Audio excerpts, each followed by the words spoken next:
of the room. He's old enough to see a man get shot. Get the gun. It was like, I just remember. How old were you? I was 9. And your brother was how old? My brother was 11. And what's his name? Steve. Stephen and Smartest Alan Havey. guy in the world. Really? Yeah. He got up on bike, first time up, got up on water skis at 12, made model rockets, blasted them off. At 18, he flew solo in an airplane. You know, I was nothing. What's he do now? I was nothing. He's a businessman, retired. He's a great golfer, great guy. Nice. I when I was a kid, I'd whack off with my left hand, roll into a lamp, and get a concussion. You know, I mean,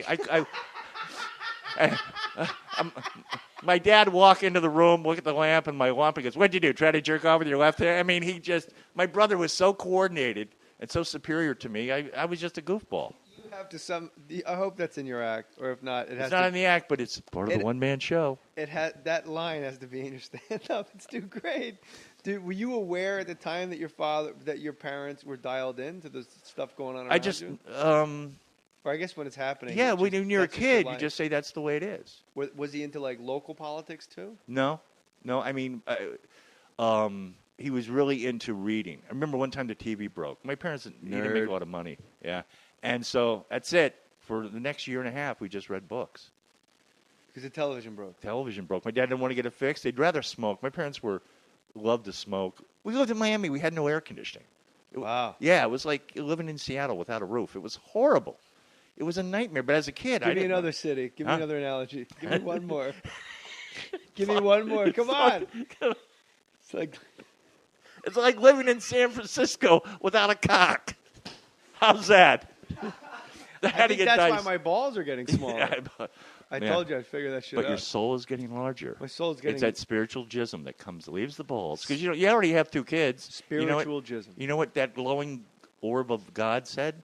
You know what? Jay has 2 children. He's got 2 small dogs. Doesn't need all that sperm. Let's take it back. Don't you think kids, isn't that eternal life? What? When you die, what's your father's name? Charlie? Charlie Havey died. Alan Havey sitting here talking about Charlie Havey. I now have Charlie Havey. There's 250,000 people right now picturing your dad. He's alive now in that moment. That's eternal. When you have kids, you are punching your card for eternal But there's some life. guy out there not doing a podcast whose father was like 10 times greater than my dad. Right. You know, but he doesn't and have he's eternal telling life. his buddies down at the TGI Fridays. Is that eternal life? I think it is. Okay. That's interesting. Is it interesting? Then the buddy goes and tells another friend, like, I heard a funny story about Mike's dad. Yeah. And so it's not a statue.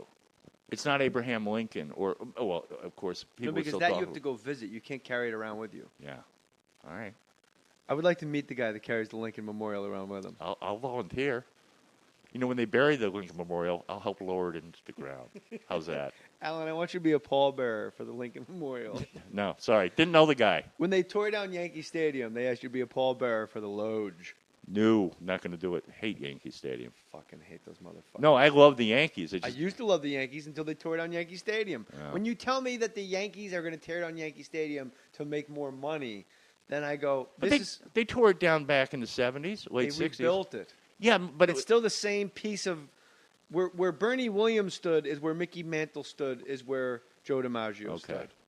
And then they tear that shit down to build a replica next door that's just a mall where you can have fucking Models and a Del Taco and sell a whole bunch. Did you go to the new Yankee Stadium? I will not. I went to a playoff game. I heard it's amazing. Yeah, it's really it's I heard, it's but I won't great. Go. And you know great. what? It's easy to not go because it's in the fucking Bronx, where there's no real reason to ever set foot in the Bronx unless there's a Yankee game. Have you been to Citi Field? Have you been out to the Mets? I have not, but I would like to go just to watch Mets fans suffer. Now, your wife was raised in Florissant? No, she was raised in Santa Monica. Okay. So do you ever go back to St. Louis? Not really. I haven't been back since that time.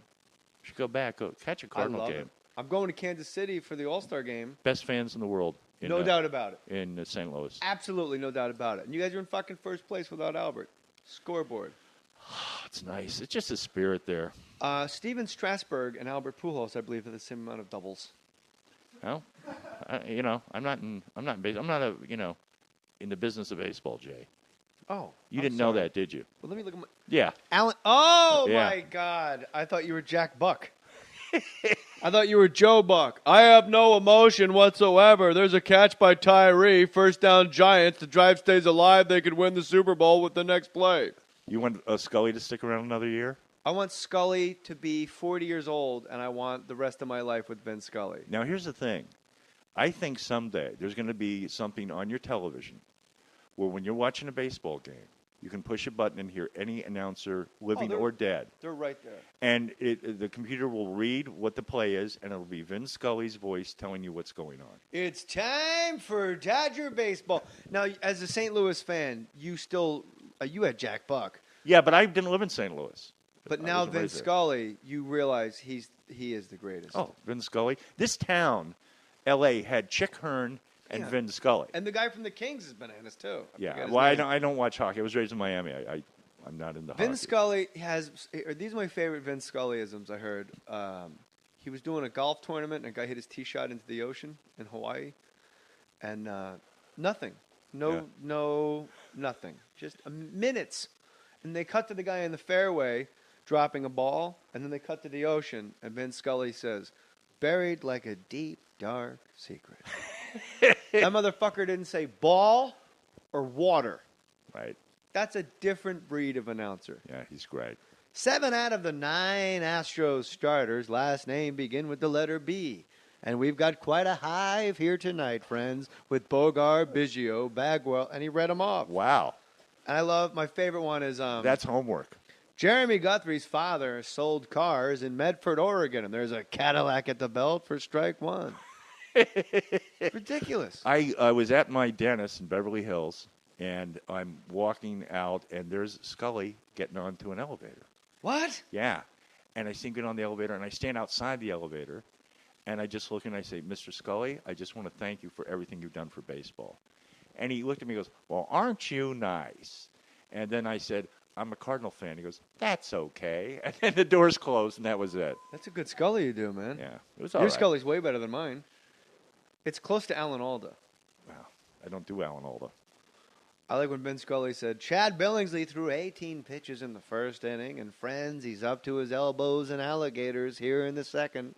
By the way, if you need a Vin Scully, I got a guy for you. David Gee? Yes. Amazing. We've talked about him and that and his Alan Alda right here. Oh, the Alan Alda is amazing, too, but the Scully thing. And the Nicholson, he does the best, Jack Nicholson.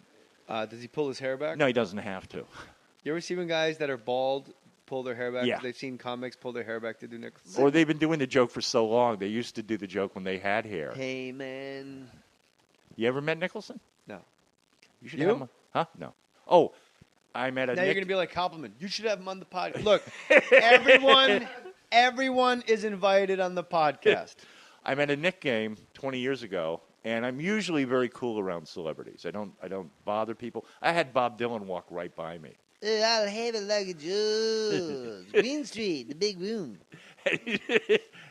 I'd never say anything to the guy. My girlfriend hit him on the head once at the time, but I don't want to get into that.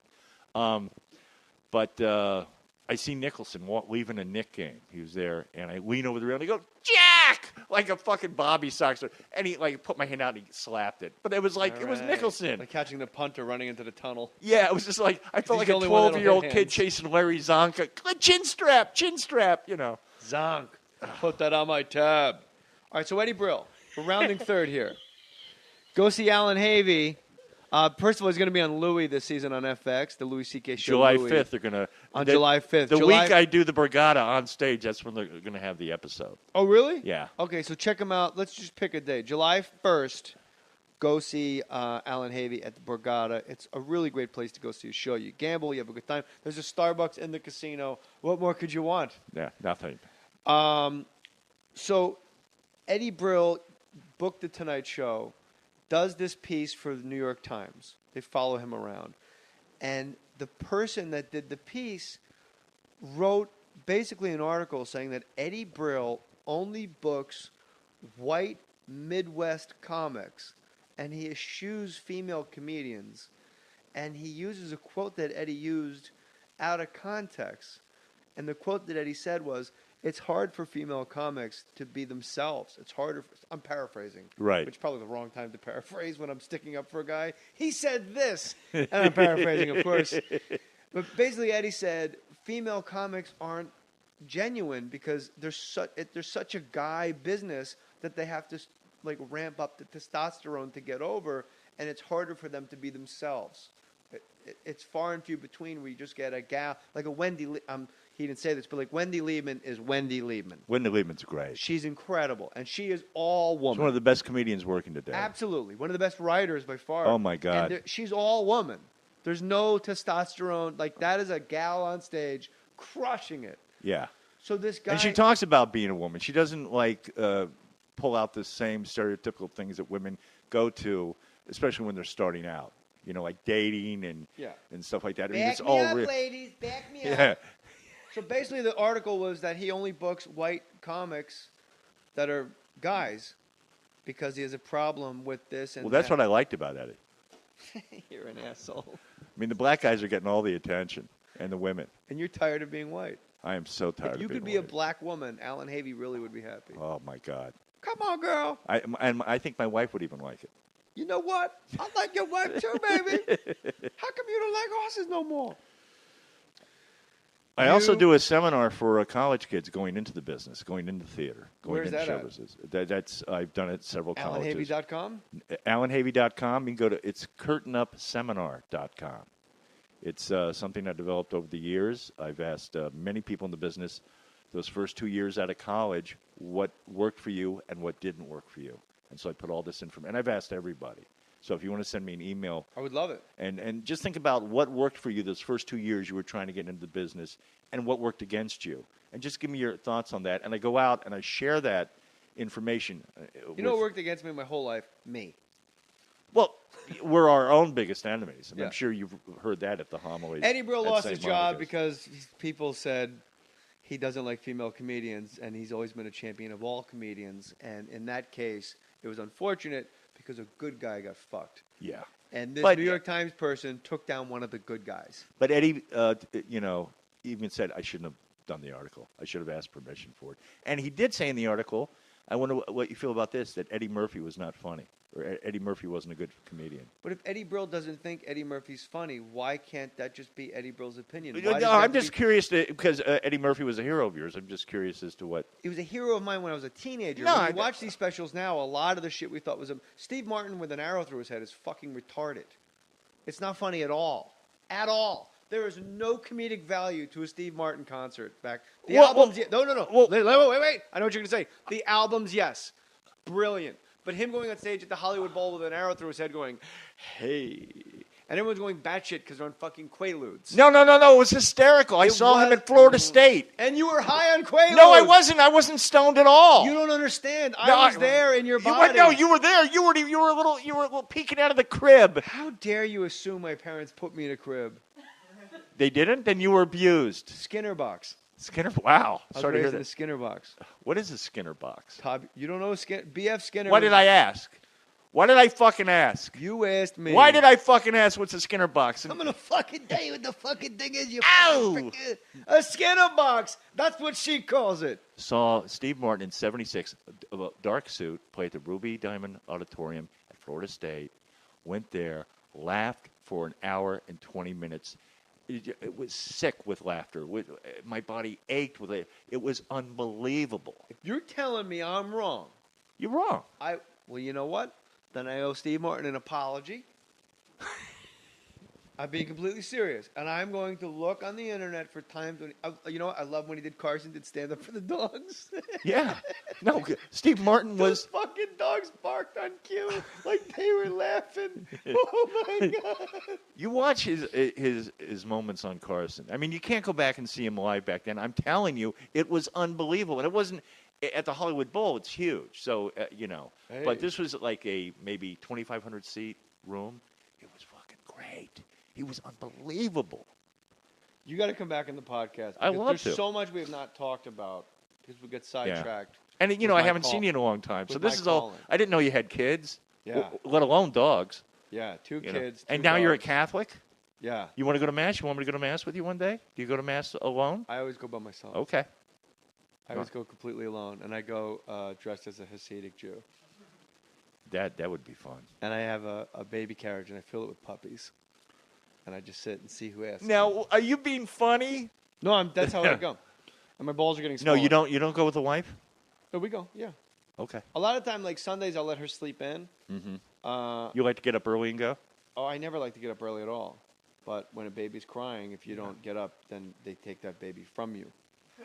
It's really what I've noticed. But don't you find, though, that when you do get up early, it's kind of nice because we're not used to getting... It's the magic hour. Yeah, it's beautiful out. It's incredible. Yeah. When you get up in Manhattan to get, like, a 7 a.m. flight, and you get up at 4, and you go, I'm just going to the deli, and I'll get a new... Skis at 12, made model rockets, blasted them off. At 18, he flew solo in an airplane.